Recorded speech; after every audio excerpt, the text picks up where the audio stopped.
Crystal halls of Nexus Prime Station. His black uniform was clean and pressed. The Earth flag on his shoulder showed bright against the dark fabric. Behind him, Ambassador Park Minji carried a briefcase full of trade papers. Commander Kim Jinwoo stayed close, his hand near his weapon. "Are you ready for this?" Park Minji asked. Her voice was calm, but her eyes showed worry. "Just another meeting," Do-Yun said. But something felt wrong. The alien guards at every door watched them too closely. The usual friendly faces were gone. They reached the main chamber. It was huge, like a glass bowl turned upside down. 47 different alien species sat in floating chairs around the room. Some looked like lizards, others were made of crystal. A few were just clouds of gas in metal suits. At the center sat High Arbiter Thex. His body was made of living diamond. Light moved through him like water. He was older than human civilization. When he spoke, his voice rang like bells. "The humans will sit there." Thex pointed to 3 chairs in the middle of the room, not at the sides with the other species. In the center, like they were on trial. Do-Hyun felt his stomach drop. "Ambassador Park," he whispered. "This isn't a trade meeting." The 3 humans sat down. The room became quiet. Too quiet. Even the machines stopped humming. Counselor Veltar stood up. He was 8 feet tall with green scales and yellow eyes. His people, the Zephyrians, controlled the biggest trade routes in the galaxy. He held a datapad in his clawed hands. "Humans of Earth," Veltar began, his voice like grinding stone. "You stand accused of crimes against galactic peace." "What crimes?" Do-Hyun stood up fast. "We've done nothing wrong." "Sit down," Thex commanded. The diamond being's voice made the walls shake. "You will speak when asked." Veltar continued reading. First charge, aggressive expansion. In the past 50 years, humans have built colonies on 17 worlds. You expand faster than any species in Council history. Park Minji stood up slowly. "With respect, Counselor Veltar, all our colonies follow Council law. We filed the proper papers. We paid the required fees." Second charge, Veltar ignored her. "Refusal to share technology. Humans have developed new medical treatments, new engines, new weapons. You keep these secrets to yourselves." "That's not true." Do-Yun's face turned red. "We shared our cancer cure with the Alterians. It saved millions of their people. We gave the Proximans our habitat technology when their world was dying." Third charge, Veltar's voice got louder. "Unpredictable behavior. Humans are too emotional, too violent, too dangerous to remain in civilized space." Commander Kim Jinwoo laughed, but it wasn't a happy sound. "Violent? Who fought the Void Swarm when they attacked the Kepler colonies? Who died protecting alien worlds?" Murmurs filled the chamber. Some aliens nodded. Others hissed or made strange noises. A few species looked uncomfortable. High Arbiter Thex raised one crystal hand. Silence fell again. "The charges have been read. The accused may present their defense." Ambassador Park Minji stepped forward. She was small compared to the alien giants around her, but her voice was strong. "Honored Arbiter, respected counselors, we came here in peace. We've been members of this council for 60 years. In that time, we've helped save 3 species from extinction. We've shared our knowledge freely. We've fought beside you against common enemies." She opened her briefcase and pulled out a crystal data chip. "These are the records. When the Alterian plague spread, human doctors worked day and night to find a cure. We could have sold it. Instead, we gave it away for free. 2 billion Alterians are alive today because of human kindness. When the Proximan homeworld started dying, human engineers designed new habitat domes. We didn't ask for payment. We asked only that they live. When the Void Swarm came from dark space, human soldiers fought on the front lines. 30,000 humans died protecting worlds that weren't even ours." Park Minji's voice grew stronger. "You call us violent? We fight only to protect others. You call us greedy? We give away our greatest discoveries. You call us dangerous? The only danger we pose is to those who would harm the innocent. Some aliens, in the chamber made approving sounds. The Altarians, still grateful for their lives, clicked their mandibles in agreement. The Proximans flashed their bioluminescent patches in support, but Veltar was not impressed. "Pretty words," he said. "But words do not change facts. Humans expand too fast, they take too much space, they ask too many questions. They challenge our ancient ways." "Our ancient ways?" An Altarian counselor stood up. "Your ancient ways would have let my species die while you debated in committees." "Silence," Thex's voice boomed. "The council will now vote." Captain Dohyun stood up one more time. "Before you vote, remember this. When you needed help, humans answered. When you called for aid, we came. When you faced darkness, we brought light. If you cast us out now, who will answer when you call again?" The voting began. Each species cast their decision into the central crystal. Red lights meant guilty, blue lights meant innocent, green lights meant abstain. The lights began to appear. Red, red, red. A few blue lights from the species humans had saved, but mostly red. The ancient species feared change. They feared humans who moved too fast, thought too much, asked too hard questions. When the voting ended, 31 species voted guilty. Only 12 voted innocent. 4 abstained. High Arbiter Thex stood up. His crystal body caught the chamber's lights and threw rainbows on the walls. "By the ancient laws of the Galactic Council, the species known as humanity is found guilty of the charges presented. The sentence is exile. All humans must leave council space within 1 standard year. All trade agreements are ended. All military cooperation is finished. Any human colonies beyond the Sol system must submit to council oversight or face blockade. This is the will of the council. This is the law of the galaxy." Captain Dohyun felt the words hit him like physical blows. 60 years of friendship, gone. Decades of cooperation, erased. Lives saved, battles fought, hands extended in friendship, all meaningless. But as the shock faded, something else took its place. Not sadness, not fear, anger. Pure, human anger. He stood up straight, his shoulders back, his head high. When he spoke, his voice carried to every corner of the great chamber. "You want us gone? Fine, we'll go. But remember this day, Council of Cowards. Remember the day you threw away the best friends you ever had. You think we need you? You think we can't survive without your approval? You're wrong. We'll build our own worlds. We'll make our own alliances. We'll forge our own destiny among the stars. And when you're sitting here in 100 years still debating and arguing while the galaxy burns around you, remember that you had a choice. You could have had humanity as your greatest ally. Instead, you chose to make us your replacement." The 3 humans turned and walked toward the exit. No one tried to stop them, no one spoke. The chamber was silent except for the sound of human footsteps on crystal floors. At the doorway, Captain Dohyun turned back one last time. "You say we're unpredictable? You're right. You have no idea what we're capable of when we set our minds to it. You're about to find out. Goodbye, Galactic Council. It wasn't nice knowing you." The doors closed behind them with a soft whisper. In the chamber, 47 alien species sat in uncomfortable silence, wondering if they had just made the biggest mistake in galactic history. Outside, the 3 humans walked toward their ship. The future was uncertain, but one thing was clear. Humanity's real story was just beginning. 3 months after the Council's verdict, President Moon Jae-ho stood before the United Earth Assembly. The Great Hall was packed with representatives from every nation, every colony, every human settlement in the solar system. Outside, billions watched on screens across Earth and Mars. Moon's face was calm, but his eyes burned with determination. "My fellow humans," he began, "today we face the greatest challenge in our history. The Galactic Council has cast us out. They call us dangerous. They say we don't belong among the stars."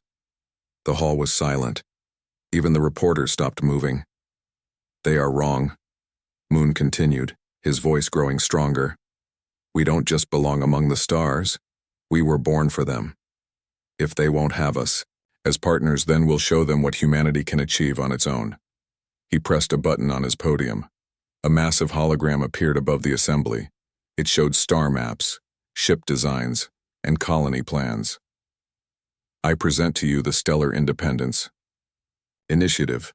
We're not just leaving council space, we're going to build something better, something the galaxy has never seen before. In the back rows, Dr. Yoon Hyeri smiled. She had waited years to reveal her secret project. Now was the time. Admiral Choi Sang-min sat in his command chair aboard the battleship Seoul's Pride. Round here, his officers worked at their stations. On the main screen, Earth grew smaller and smaller. Admiral, his communications officer reported, we're receiving final messages from the surface. Put them through. The voice of his daughter came through the speakers. She was only 8 years old. Daddy, come home safe. Show them what humans can do. Choi closed his eyes for a moment. When he opened them, they were hard as steel. All ships, this is Admiral Choi. We are now beyond Earth's gravity well. Begin final preparations for the great departure. Across the solar system, the greatest fleet in human history prepared to leave. Not just warships, but colony vessels, research ships, factory ships, hospital ships, everything humanity needed to start over. Dr. Yoon Hyeri stood in her laboratory on Europa. Around her, machines hummed and screens showed complex data. Her assistant, Dr. Kim Minho, checked the final calculations. Are you sure this will work? Minho asked. He looked nervous. I've been working on Project Genesis for 15 years, Yoon replied. The terraforming technology is ready. We can turn dead worlds into gardens. We can make life bloom where none existed before. She touched a container holding strange glowing seeds. These aren't just plants, they're hope. Each seed can transform soil, clean air, create an ecosystem. The Council thinks we need their worlds. They're wrong. We can make our own. In the asteroid belt, engineer Kang Sola watched her greatest creation take shape. The quantum tunnel drive was beautiful and terrible at the same time. It looked like a metal flower with energy dancing between its petals. Final test, everyone, she announced to her team. If this works, we'll never need council jump gates again. The drive powered up. Space itself seemed to bend around it. A tunnel of light opened, leading to nowhere and everywhere at once. It's working, her assistant shouted. We're reading stable quantum fields. Kang smiled. The council controls the jump gates, but they don't control space itself. Now we can go anywhere we want. Captain Park Tae-hyung stood on the bridge of the colony, ship New Seoul. Behind him, 50,000 humans waited in cryo-sleep chambers. They had volunteered to be the first wave, the pioneers who would build humanity's new empire. His ship was massive, 5 kilometers long and 2 kilometers wide. It carried everything needed to start a civilization: factories, farms, schools, hospitals, and dreams. Captain, his navigator reported, we're approaching the jump point. All other colony ships are in position. Through his window, Tae-hyung could see the rest of the fleet. Hundreds of ships stretched out like stars in the darkness. Each one carried part of humanity's future. This is Captain Park to all vessels, he broadcast. Today we leave the old galaxy behind. Today we begin the human age. Follow me to the stars. On Earth, President Moon watched the departure from the Space Command Center. General Kim Naeun stood beside him, her uniform decorated with medals from a dozen conflicts. They're really going, she said quietly. Half our population heading into the unknown. Moon nodded. The brave half. The ones who refuse to bow to tyrants. They'll build something amazing out there. What about the ones staying behind? We'll follow soon. Enough. This is just the beginning. Admiral Choi's fleet was the first to make the jump. The quantum tunnel drives opened portals in space, showing glimpses of distant stars. One by one, the warships disappeared through the tunnels of light. Behind them came the colony ships. New Seoul led the way, its massive bulk sliding through, the quantum tunnel like a whale diving into an ocean of stars. Dr. Yoon's research vessels followed, carrying the seeds of new worlds. Engineer Kang's factory ships brought the tools to build new civilizations. The exodus took 3 days. When it was over, nearly 2 billion humans had left Council space forever. Captain Park was the first to arrive at their destination. His sensors showed a yellow star with 12 planets. The third planet was perfect. Blue oceans, green continents, white clouds. It looked like Earth's younger sister. "All hands. This is the captain," Park announced. "Welcome to our new home. I name this World New Harmony, the first planet of the human colonial empire." The colony ship entered orbit. Smaller vessels launched toward the surface, carrying the first human settlers to their new world. As they landed, Dr. Yoon's seeds were already being planted. Within hours, alien soil began to change. Earth plants took root in foreign ground. The air itself became cleaner as the modified organisms did their work. On the flagship's bridge, Park received a final message from Earth. President Moon's voice came across the vast distance between stars. "To all brave souls who venture into the unknown, you carry with you the best of humanity, our hopes, our dreams, our refusal to surrender. Build well, my friends. Build something worthy of the human spirit. And remember, this isn't goodbye. This is hello to our new destiny." 2 years later, the Council sent scout ships to find the humans. They searched the nearby systems, expecting to find struggling colonies begging to return. Instead, they found empty space. No humans, no ships, no trace of where nearly half of Earth's population had gone. High Arbiter Thex called an emergency session. The crystal being's usual calm was cracked with worry. "They've vanished," he announced to the assembled council. 2 billion humans gone without a trace. Our sensors show nothing. Our spies report nothing. It's as if they never existed. Counselor Veltar shifted uncomfortably in his seat. "Impossible. That many beings cannot simply disappear." "And yet they have," Thex replied. "The question now is, where did they go? And what are they planning?" In the farthest reaches of the galaxy, beyond Council sensors and spy networks, New Harmony thrived. The first human city rose from virgin soil. Farms stretched to the horizon. Children played in parks that hadn't existed a year before. Captain Park, now Governor Park, stood on his balcony overlooking the growing metropolis. Admiral Choi joined him, still wearing his military uniform but with a smile on his weathered face. "Any regrets?" Choi asked. Park watched human children play with pets that had never seen Earth. He saw farmers harvesting crops that grew in alien soil. He saw engineers building machines with technology the Council couldn't imagine. "None," he said. "They wanted us gone. They have no idea what they've unleashed." In the distance, construction crews worked on something new, not just buildings or farms, but launching pads, shipyards, training centers. The first wave of human expansion was over. The second wave was about to begin, and this time they wouldn't be alone. Word was spreading to other species, other worlds, other peoples who were tired of Council rule. The humans weren't just building colonies. They were building an alternative. The real work was just beginning. 5 years had passed since the Great Departure. Governor Lee Sun-ho stood on the observation deck of New Harmony's Capitol Tower. Below him, the City of Hope stretched for 50 kilometers in every direction. Flying cars moved between crystal spires.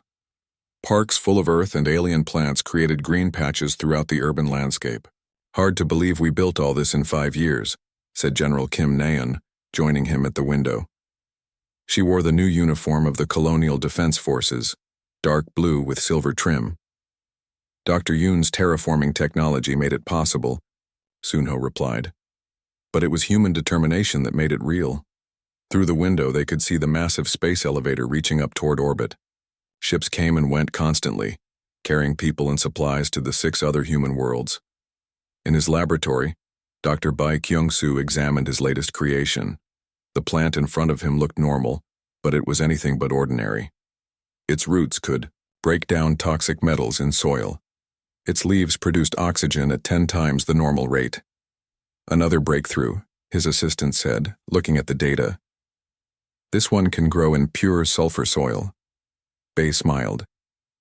The council species can only live on worlds that already support life. But we can make any world support life. That gives us advantages they never imagined. His computer chimed with a message from the exploration teams. Captain Shin Yura had found 3 more habitable worlds in the Kepler region. But more importantly, she had found something else. Captain Shin Yura floated in zero gravity aboard her scout ship Discovery. Through the view screen, she could see the alien vessel approaching. It was small, maybe 50 meters long, with organic curves that looked grown rather than built. Unknown vessel, this is Captain Shin of the human ship Discovery. Please identify yourself. The reply came in broken English. Human ship. We seek human ship. We are Kepler Collective. We need talk. Shin exchanged glances with her crew. First contact with a new species. The protocol was clear. Be cautious but friendly. Kepler Collective.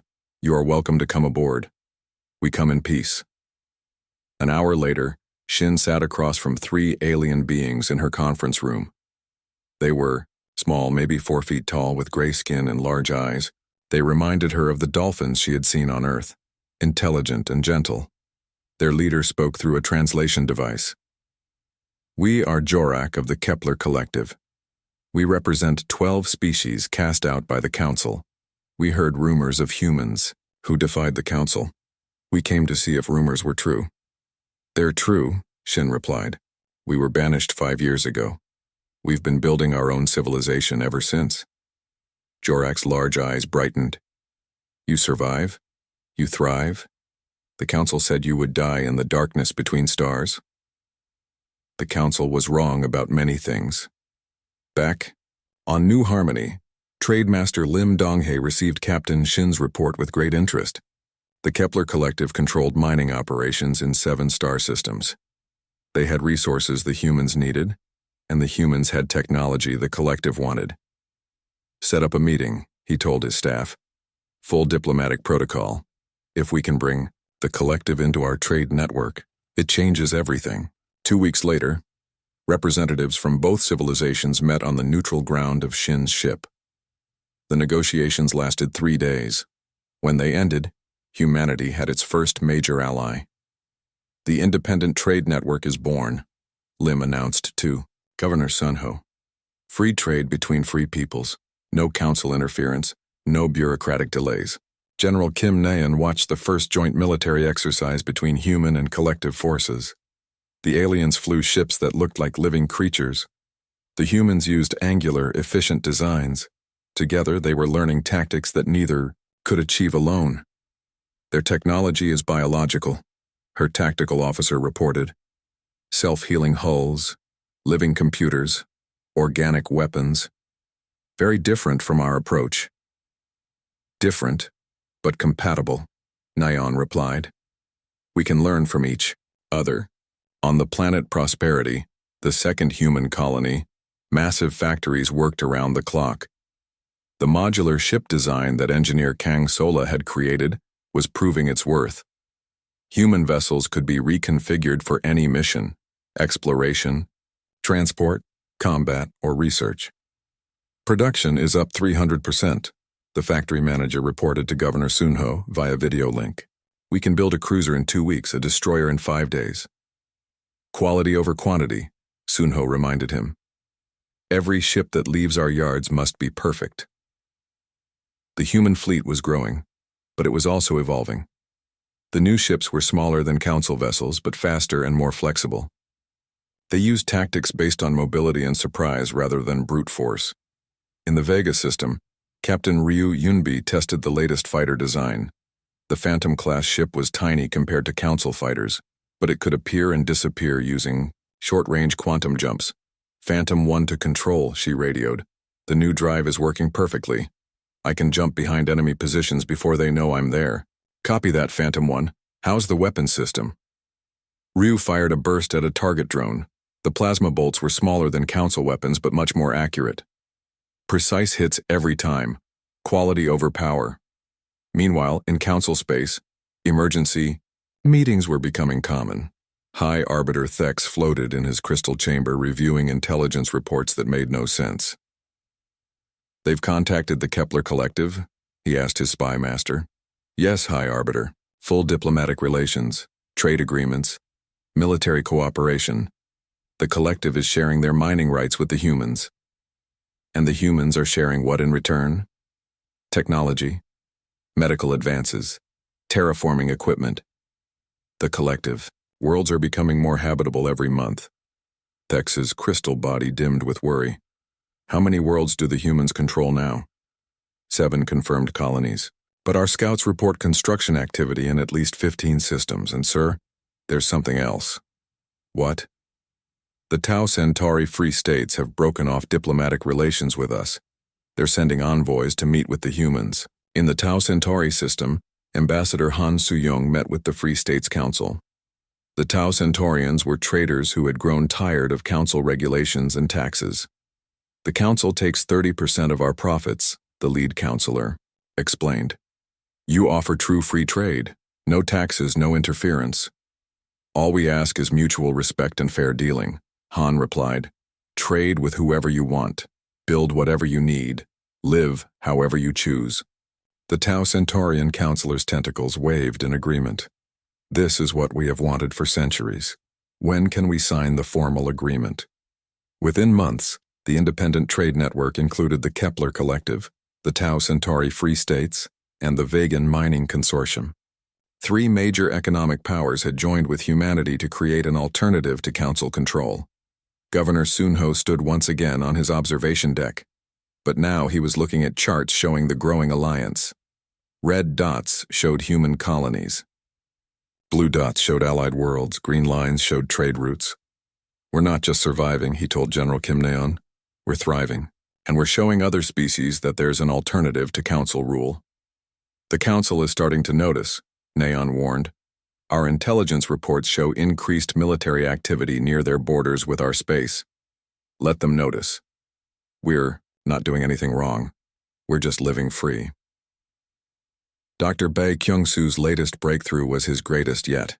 He had developed crops that could grow in zero atmosphere. Humans could now farm in space, on asteroids, on dead moons. Food production was no longer limited to planets. "This changes everything," he told the Science Council. "We can support 10 times our current population. We can build cities anywhere in the galaxy." Captain Shin Yura brought news of more allies. The Rigel Trade Federation wanted to join the network. The Altair Defense League was considering membership. Even some species still in the council were sending secret envoys. "The momentum is building," she reported to Governor Sunho. "Species throughout the galaxy are hearing about us. They want what we have, freedom to choose their own destiny. But with success came danger. Council spy ships were being spotted near human space. There were reports of council agents trying to infiltrate the new alliance. Some council hardliners were calling for military action. Trademaster Lim Donghae received a coded message that made his blood run cold. A council fleet was gathering at Nexus Prime, the same station where humans had been banished 5 years earlier. "They're not just watching anymore," he told the emergency council meeting. "They're preparing to act." Governor Sunho looked around. The table at the leaders who had built humanity's new empire. Scientists, soldiers, diplomats, engineers, all united by the dream of freedom among the stars. "Then we prepare as well," he said. "We've spent 5 years building something beautiful. Now we may have to fight to protect it." General Kim Neon activated the defense protocols. Throughout human space, ships began moving to defensive positions. The Alliance members were contacted and warned. The peaceful years were ending. The real test was about to begin. But as Sunho looked out at the thriving city below, he felt no fear. Humanity had been cast out and left to die. Instead, they had built something the galaxy had never seen before, a free alliance of equals, Ledoy. "Them come," he whispered. "We'll show them what humans can do when they fight for something worth protecting." 10 years after the Great Departure, Emperor Yi Seojun stood in the Grand Assembly Hall of New Harmony. He wasn't a king or dictator. The humans had elected him to lead their growing empire. Around the hall, representatives from 23 human worlds sat alongside delegates from their alien allies. Today marks a new chapter, Emperor Yi announced. The human colonial empire is no longer just about survival. We are building a better future for all free peoples of the galaxy. In the audience, Fleet Admiral Park Jin-ho watched with pride. His navy now protected 47 star systems. The ships were sleek and fast, built with technology that combined human engineering with alien innovations. But his smile faded as he read the intelligence report on his datapad. Council forces were moving. War was coming. Director Cho Min-sok ran the most advanced spy network in the galaxy. His agents looked like traders, diplomats, and tourists. But they were actually gathering information throughout Council space. The situation is worse than we thought, he reported to the Emperor's War Council. The Council isn't just worried about us, they're terrified. He activated a holographic display showing troop movements. Councillor Veltar is convinced 32 species to support military action. They're calling us a galactic plague that must be stopped. What's their real fear? Asked General Kim Naeon, now commander of all colonial forces. Economics, Cho replied. Our trade network is pulling species away from Council control. In the past year alone, 8 more civilizations have joined us. The Council's tax income has dropped by 40%. Ambassador Han Soo-young leaned forward. It's not about taxes. It's about power. For 3,000 years, the Council controlled who could trade with whom. We proved that's not necessary. Emperor Yi studied the star charts. Red zones showed Council military buildup. Blue zones showed the growing independent alliance. The two were starting to touch at the borders. How long before they act? He asked. Soon, Director Cho said grimly.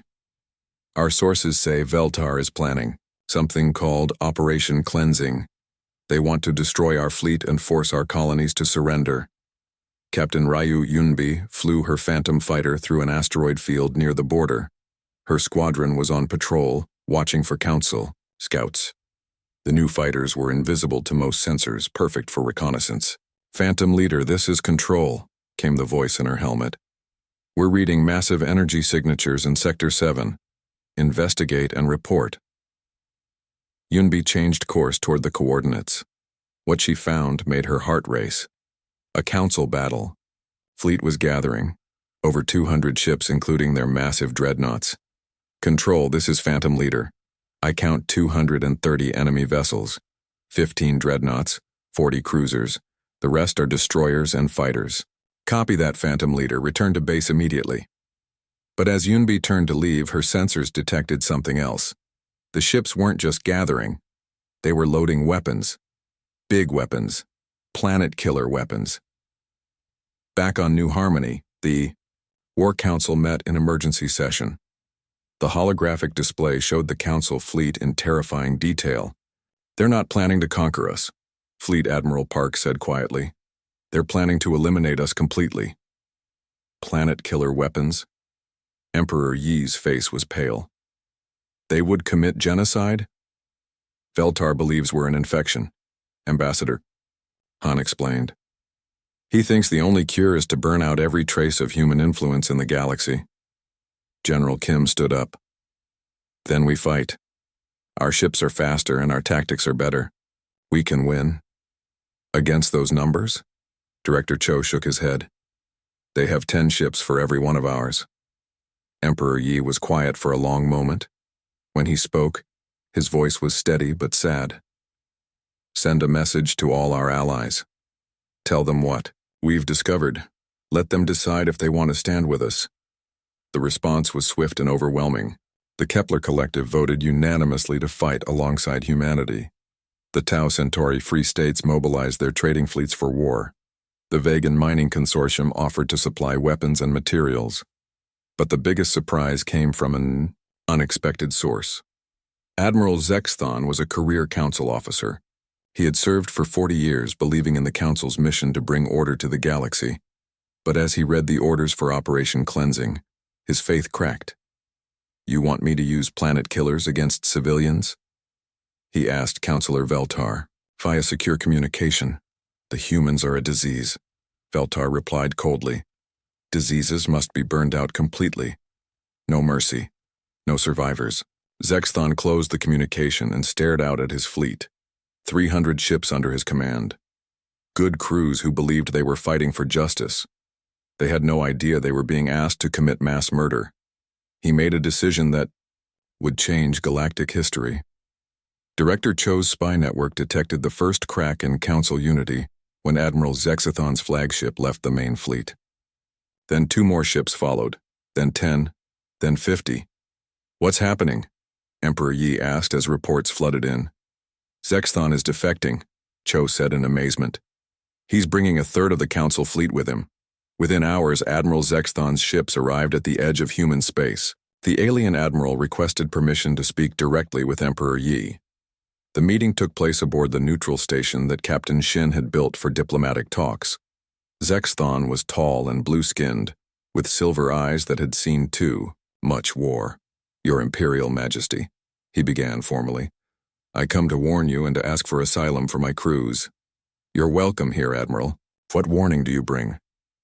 Veltar has lost his mind. He plans to use planet-killer weapons against every human world. Not just military targets, entire planets. Billions of innocent beings will die. Emperor Yi felt cold. When? The attack begins in 6 days. The remaining Council fleet will strike at your border worlds first, then move toward New Harmony. Why are you telling us this? Why betray your own people? Zexthon's silver eyes blazed with anger. Because they are no longer my people. I joined the Council Navy to protect civilization, not to destroy it. What Veltar plans is not war, it's extinction. Fleet Admiral Park immediately began moving the human fleet into defensive positions. The tactics were clear: use speed and mobility to hit the enemy before they could use their planet killers. Captain Ryu Yunbi led the Phantom squadrons in constant patrols. Her fighters could appear anywhere, strike fast, and disappear. Perfect for harassment and reconnaissance. But as the human forces prepared, something unexpected happened. More Council ships began defecting. First, a few destroyers from Admiral Thex's crystal species. Then a cruiser squadron from the peaceful Alterian Republic. They're horrified by the genocide order, Director Cho reported. Entire species are reconsidering their Council membership. The Alterian Council sent a secret message. We remember how humans saved us from the plague. We will not stand by while they are murdered. 3 more species withdrew from the Council fleet. 2 others refused to send ships at all. Veltar's coalition was falling apart before the war even began. But the remaining forces were still massive. Even reduced, the Council fleet had 3 times as many ships as the humans and their allies. Emperor Yi addressed the combined fleets via holographic broadcast. Human crews, alien allies, and Council defectors all listened as their leader spoke. My friends, in 6 days we face the greatest test in our history, not just for humanity, but for the idea that free peoples can choose their own destiny. The Council says we're dangerous because we refuse to bow. They're right. We are dangerous. To tyrants, to those who would enslave others, to anyone who believes might makes right. We didn't ask for this war. We only wanted to live free among the stars. But if they force us to fight, we'll show them what free people can accomplish when they stand together. For freedom, for justice, for the future of every species that refuses to kneel. The cheers echoed across space, from human ships to alien vessels to Council defectors. An alliance that had begun with exiled humans now included dozens of species, united by common values. Admiral Zexthon approached Emperor Yi after the broadcast. Your Majesty, I have one more piece of information, something that might tip the balance. What is it? The Council's planet killer weapons have a weakness. They need to charge for 10 minutes before firing. If we can hit them during that window, we can stop the genocide, Emperor Yi finished. The plan was desperate and dangerous. Split the fleet into small, fast groups. Hit the enemy from multiple directions. Focus everything on destroying the planet killers before they could fire.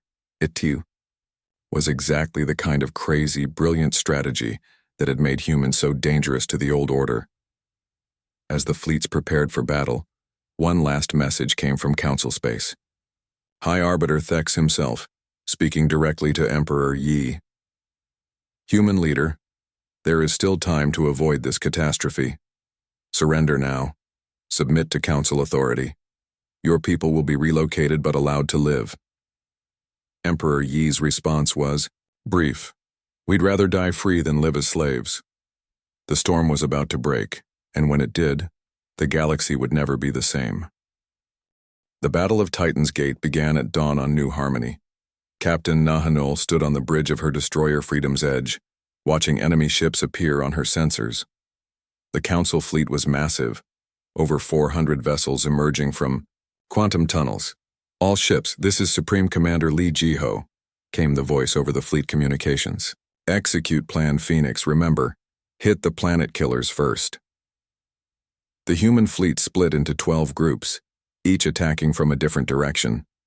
It looked like chaos, but it was carefully planned chaos. Admiral Kim Yejin had studied Council tactics for months. She knew they expected traditional battle lines. Captain Na's group targeted the lead dreadnought. Its planet killer weapon was already charging, energy building in its massive gun. 8 minutes until they can fire, her weapons officer reported. Then, we have 8 minutes to stop them, Na replied. All ships, attack pattern Delta. Focus everything on their main weapon. The human ships moved like dancers, weaving between enemy fire. Their smaller size and better engines let them dodge attacks that would have destroyed larger vessels. Meanwhile, Captain Ryu Yunbi led her Phantom squadrons in the most dangerous mission of all. While the big ships fought, her fighters had to slip past enemy defenses and plant charges directly on the planet killer weapons. Phantom 1 to all wings, she broadcast. Remember, we only get one chance at this. Make it count. Her fighter vanished in a quantum jump, reappearing behind the enemy dreadnought. Council fighters tried to stop her, but the Phantoms were too fast and too unpredictable. The battle raged for 6 hours. Ships exploded on both sides. Heroes died to save their friends. But slowly, the human tactics began to work. Admiral Zexthon commanded the defector ships with skill and honor. His blue-skinned crews fought alongside humans and aliens as equals. When a human destroyer was surrounded, Zexthon's cruiser charged in to save them. This is what the galaxy should be, he told his bridge crew. Different species working together, not one ruling over others. The turning point came when Captain Na's group destroyed the first planet killer. The massive weapon exploded in a ball of fire that lit up space. But there were 11 more dreadnoughts, 11 more planet killers. Admiral Kim Yejin watched the battle from her command ship. Her tactical display showed the fighting across 3 star systems. The Council had more ships, but the Alliance had better coordination. Admiral, her communications officer reported, we're getting surrender signals from 5 Council cruiser squadrons. They want to switch sides. Accept their surrender and give them new targets, Yejin ordered. Everyone who wants to fight for freedom is welcome. The Council fleet was falling, apart. More ships defected every hour. Some species remembered how humans had helped them in the past. Others were simply disgusted by Veltar's genocide plan. But Veltar himself refused to give up. From his flagship, he screamed orders at his remaining forces. Kill them all, show no mercy. The humans must be destroyed. His flagship still had its planet killer weapon. If it reached New Harmony, billions would die. Supreme Commander Li Jiho made a desperate decision. He ordered his own flagship to ram Veltar's dreadnought. It was suicide, but it would save New Harmony. Sir, wait, came a voice over the radio. It was Captain Nahanul. I have a better idea. Her damaged destroyer was barely holding together, but she had positioned herself perfectly. As Veltar's ship charged its weapon, Na's ship fired every missile it had directly into the planet killer's energy core. The explosion was massive. Veltar's flagship broke in half. The reptilian councilors' last words were lost in the fire.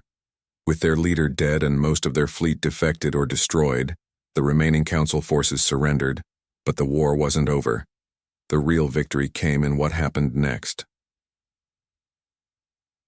6 months after the battle, diplomat Song Woo-jin stood in the same crystal chamber where humans had been banished 10 years earlier. But now the room was different. Representatives from 67 species filled the seats: humans, former council members, and completely new civilizations. High Arbiter Thex, his crystal body dim with age and regret, officially dissolved the old Galactic Council. "We have failed in our duty to serve all peoples," he admitted.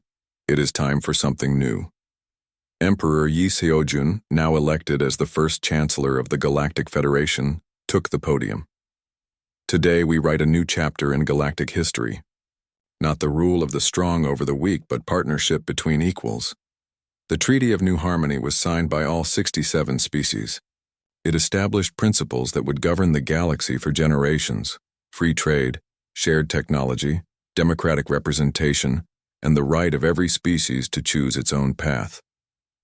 Admiral Kim Yejin became the first Supreme Admiral of the Maer Federation fleet. Her job wasn't to conquer, but to protect member worlds and explore new regions of space. Dr. Bae Kyung-soo shared his terraforming technology with all Federation members. Within 5 years, dead worlds throughout the galaxy bloomed with life. Captain Ryu Yunbi started the Federation Flight Academy, teaching pilots from dozens of species to work together. Her mixed squadrons became symbols of unity across the stars. The old council still existed, but it was reduced to governing 12 species in a small corner of the galaxy. They spent their time arguing about regulations while the Federation explored new worlds and made new discoveries. Admiral Zexthon became the Federation's Minister of Justice. His first act was to establish courts that treated all species equally, regardless of size or technology level. 5 years after the Treaty of New Harmony, Chancellor Yi stood once again before the Federation Assembly.